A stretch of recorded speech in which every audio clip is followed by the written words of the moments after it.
New England fans, I'm Erika Leigh, and I've got your New England sports news for Monday, April 23rd, 2012.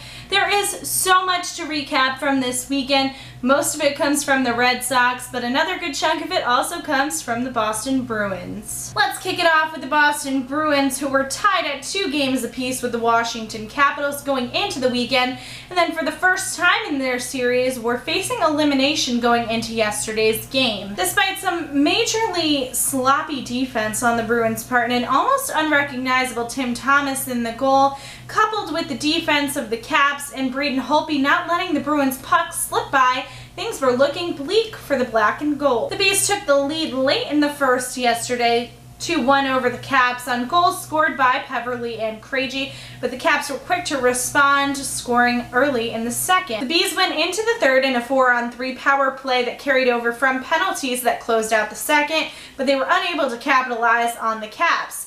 Fortunately, soon after, Andrew Ference was able to answer Jason Chimera's goal, assisted by Tyler Seguin, and the Bees took the lead once again. But before they could even process that they had that lead, Alexander Ovechkin scored, tying up the game at 3-3. The game went into overtime, and 3 minutes in, Tyler Seguin scored his first goal of the postseason, leading the Bees to their win over the Washington Capitals in Game 6, 4-3. That means that the Bruins and the Caps will play Game 7, which is the series decider, in Boston at the TD Garden on Wednesday. And while fans, including myself, were pleased to see the Bruins win yesterday and are very much looking forward to Game 7, the Bees were undoubtedly looking very tired and are still facing a number of injuries, including Adam McQuaid, who was injured a couple weeks ago when a puck hit him in the eye. Joe Corvo was injured blocking a shot on Saturday, and Patrice Bergeron, who played yesterday, was also injured during the game on Saturday, although the injury was undisclosed. Coach Claude Julien said that both Bergeron and Corvo are expected to play on Wednesday, but that McQuaid's condition is still in the same spot as it was before the players took a trip down to DC. And if you're a huge Bruins fan, then you won't want to miss the opportunity to sit in 2 of the best seats at the TD Garden for Wednesday night's Game 7. The Boston Bruins Foundation is raffling off tickets for $5 a pop. The winner will receive 2 seats in a suite alongside Bruins alumni for the series decider. And if that wasn't enough, you'll also get to take a trip across center ice on the Zamboni after the players take their pregame skate. The only catch is that you have to purchase 2 tickets, but $10 is a very small price to pay if you're the big winner. In order to enter, all you have to do is purchase tickets at bruinsraffle.org.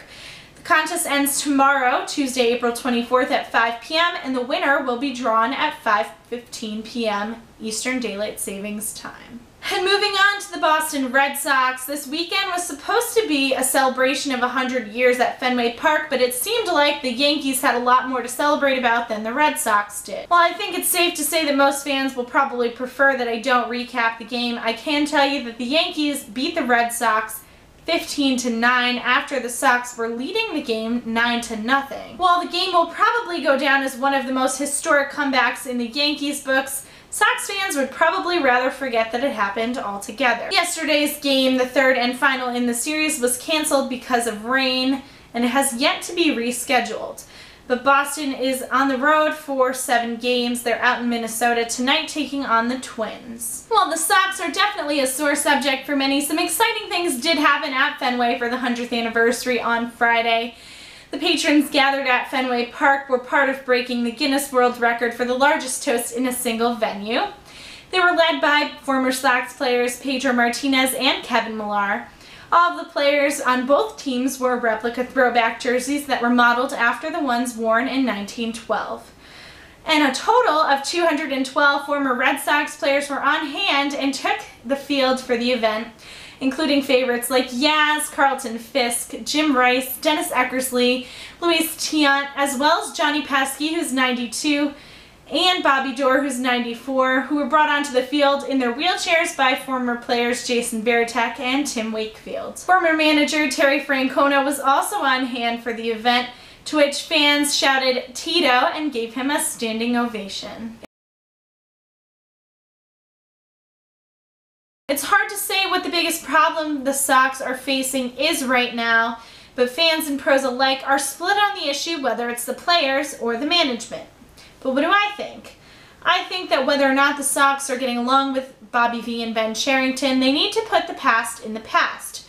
It's obvious that Theo Epstein left behind an epic mess for Ben Cherington to clean up, and Bobby V hasn't managed a major league team in the last 10 years, which has its own complications, but it seems like some of the players are still having trouble putting September behind them. On top of that, the management and the owners need to seriously focus on what to do with the bullpen, since they only have one consistently reliable starter at this point, which is Felix Doubront.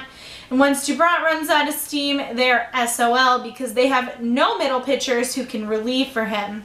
The Sox also don't have a closer. They've been using Alfredo Aceves, who is not a closer but has been getting the job done. We know that Melanson's not a closer, and we're out Andrew Bailey indefinitely.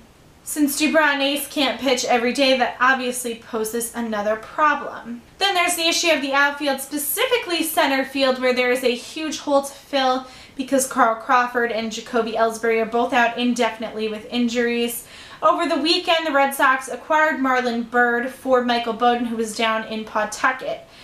Byrd is supposedly an excellent outfielder, but he has little to show for his batting average since he's batting .073, which is the worst in the MLB this season, and his numbers last year weren't so great either. Which brings me to the bats. The Sox are hot and cold, and aside from Big Papi, who's been on fire, none of the other players in the lineup are consistently hitting every single game. So why isn't Bobby V having them try to bunt? Now, I've missed a few of the games, but I haven't seen anybody in the Sox lineup even try to show bunt so far. Instead, I've watched them watch perfect pitches fly into the catcher's mitts. And now I'll ask you, what do you think the biggest problem the Sox are facing right now is, and how do we fix it? Let me know your thoughts by leaving me a comment in the box below. And it seems like the Bruins were the only team who could come up with a big win over the weekend, as the Celtics were unable to defeat the Atlanta Hawks and in fact never held the lead in the game for the first time in several weeks, losing to them 97-92. The Celtics will take on the Miami Heat at the TD Garden tomorrow night, and the game tips off at 8 p.m. And that's all for your New England sports news. Don't forget to send me your thoughts on the Red Sox and the Bruins, your Patriots draft predictions, and don't forget to subscribe so you always know when the latest edition of New England Sports News comes out. You can also find me on Twitter, Facebook, and on New England Sports News on Facebook as well. From New York City, I'm Erika Leigh. Thanks for watching, and if I don't see you before Wednesday, go Bruins!